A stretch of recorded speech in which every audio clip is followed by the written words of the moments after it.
लंडनहून जय भीम सगळ्यांना. माझ्या हातामध्ये आयडी कार्ड आहे आणि मी ज्या कंपनीत मला नोकरी लागली होती त्या कंपनीच्या बाहेर उभो आहे. आयडी कार्ड परत करायला चाललोय. का तर म्हणजे नोकरी गेली. कोणामुळे? पुण्याच्या कॉलेजमुळे. या कंपनीने पुण्याच्या कॉलेजला विचारलं की मी त्यांचा विद्यार्थी होतो का. त्या कॉलेजने सांगितलं नाही आणि त्याच कॉलेजने माझे युनिव्हर्सिटीच्या ऍप्लिकेशनच्या टायमाला मला 2 लेटर ऑफ रिकमेंडेशन दिले होते. मग यावेळेस तिने का नाही सांगितलं? कारण नकोय ना, आम्ही पुढे गेलेलो नकोय तुम्हाला.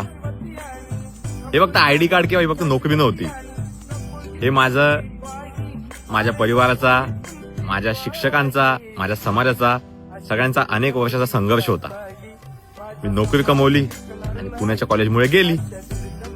मला बाबासाहेबांचं वाक्य आठवतं की शिक्षण हेच तुमचं शस्त्र आहे. जय भीम.